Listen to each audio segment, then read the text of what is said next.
Hi friends, ఈ వీడియోలో ఒక గొప్ప ప్రేమ కథ గురించి తెలుసుకుందాం. దానికంటే ముందుగా మన ఛానల్ని ఎవరైతే సబ్స్క్రైబ్ చేయలేదో సబ్స్క్రైబ్ చేసి లైక్ చేసి షేర్ చేయండి. వీడియోని మాత్రం స్కిప్ చేయకుండా చివరి వరకు చూడండి. మీలో చాలామంది క్రికెట్ చూస్తూనే ఉంటారు. అందులో మీకు దినేష్ కార్తిక్ తెలిసే ఉంటాడు. ఇతను మొదట్లో తమిళనాడు క్రికెట్ టీంలో కెప్టెన్గా ఆడేవాడు. ధోని కంటే ముందుగానే భారత క్రికెట్లోకి బ్యాటర్ కమ్ కీపర్గా వచ్చాడు ఈ భారత క్రికెటర్.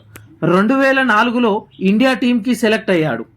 అయితే తమిళనాడు జట్టుకి ఓపెనర్గా ఆడేవాడు మురళీ విజయ్. ఇద్దరు తమిళనాడుకు చెందినవారే. వీరిద్దరూ మంచి స్నేహితులు కూడా. దినేష్ కార్తిక్ ఎప్పుడూ ఎవరితో వాగ్వాదానికి కానీ గొడవలకు కానీ దిగేవాడు కాదు. ఎప్పుడూ నవ్వుతూనే ఉంటాడు. దినేష్ కార్తిక్ తర్వాతనే ధోని ఇండియా టీంలోకి వచ్చి పర్మనెంట్ కీపర్గా ఉండటంతో దినేష్ జట్టులో బ్యాట్స్మెన్గానే మిగిలిపోయాడు. బ్యాట్స్మెన్గా మంచి విజయాలు ఇండియాకి అందిస్తూ బెస్ట్ ఫినిషర్గా పేరు తెచ్చుకున్నాడు. అయితే రోజులో రాత్రి పగలు ఎలాగో దినేష్ కార్తిక్ జీవితం కూడా అలానే ఉంది. మనం పగలు గురించి చూసాం, కానీ అతని జీవితంలో చీకటి కోణం మరొకటి ఉంది. ఈ చీకటి కోణంలో పుట్టడంత దుఃఖం ఉంది. ప్రాణంగా ప్రేమించిన తన భార్య చేతిలోనే దారుణంగా మోసపోయి దేవదాసులా మారిపోయాడు.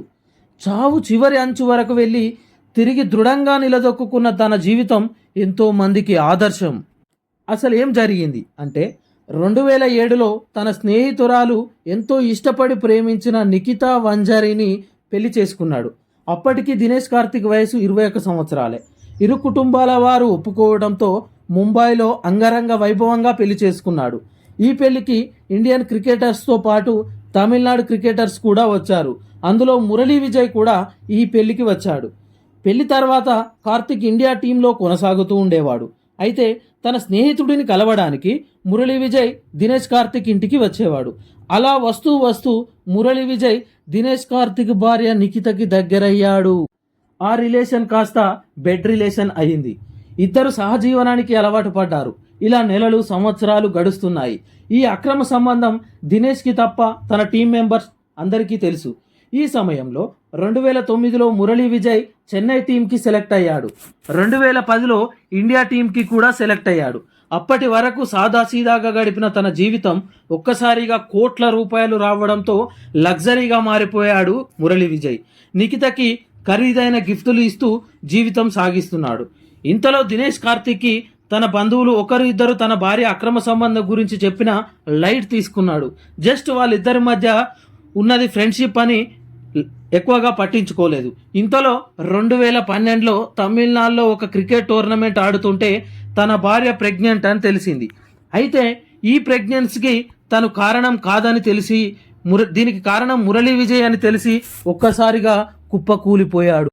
ఏం జరిగిందో అర్థం కాలేదు. ప్రాణానికి ప్రాణంగా ప్రేమించిన అమ్మాయి నిఖిత, స్నేహితుడిగా భావించిన మురళీ విజయ్ వీరిద్దరూ కలిసి చేసిన మోసాన్ని తట్టుకోలేకపోయాడు. చివరకు తన భార్య కోరుకున్నట్టు విడాకులు అయితే ఇచ్చాడు. కానీ కార్తీక్ మాత్రం చాలా డిప్రెషన్లోకి వెళ్ళిపోయాడు. తర్వాత నిఖితను మురళీ విజయ్ పెళ్లి చేసుకున్నాడు. కానీ దినేష్ కార్తిక్ మాత్రం దేవదాసులా మారిపోయాడు. ఆటపై పట్టు తగ్గి ప్రదర్శన దెబ్బతింది. ఆ దెబ్బతో టీమిండియాలో కూడా చోటు కోల్పోయాడు. మరోవైపు తమిళనాడు కెప్టెన్సీ బాధ్యతలు కూడా కోల్పోయాడు. ఐపీఎల్లో కూడా ఘోరంగా విఫలమయ్యాడు. రంజీ ట్రోఫీలో కూడా తన జూనియర్ల ముందు అవమానానికి గురయ్యాడు. కెరీర్ మొత్తం నాశనం అయ్యేసరికి ఆత్మహత్య చేసుకోవాలని ప్రాక్టీస్ కూడా ఆపేసి ఇంటికే పరిమితమయ్యాడు. ఎటువంటి క్రికెట్ టోర్నమెంట్లో కూడా అవకాశం రాలేదు. దినేష్ కార్తిక్ పరిస్థితి దారుణంగా తయారైందని తెలుసుకున్న అతని జిమ్ ట్రైనర్ అతని ఇంటికి వెళ్ళి మోటివేట్ చేశాడు.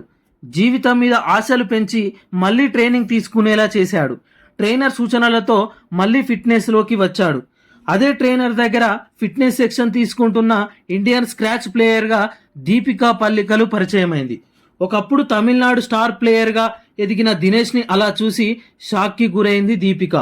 జరిగిందంతా తెలుసుకొని ట్రైనర్తో కలిసి దినేష్కి మరింత కౌన్సిలింగ్ ఇచ్చింది.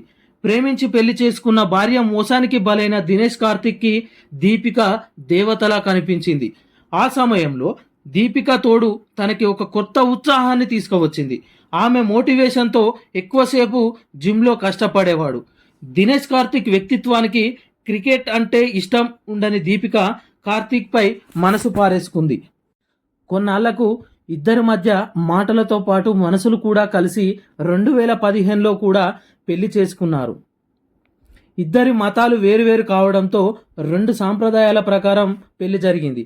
తర్వాత వారి ప్రేమకు గుర్తుగా 2 కవల పిల్లలు కూడా పుట్టారు. ఆ తర్వాత తన భార్య ప్రోత్సాహంతో ఇండియా టీంలో మళ్లీ స్థానం సంపాదించుకున్నాడు. 2017లో దినేష్ కార్తీక్, మురళీ విజయ్ ఒక టెస్ట్ సిరీస్ కోసం టీమిండియాకు కలిసే ఆడాల్సి వచ్చింది. మ్యాచ్ ఆడుతున్నంతసేపు ఎడమొఖం పెడమొఖంగానే ఉన్నారు. ఒకానొక సమయంలో ఇద్దరు ఒకటే క్రీజులో బ్యాటింగ్ చేయాల్సి వచ్చింది. ఆ సమయంలో మురళీ విజయ్ కార్తీక్ మొహం కూడా చూడలేదు. ఎందుకంటే అతను చేసింది ఎంత పెద్ద మోసమో అతనికి తెలుసు.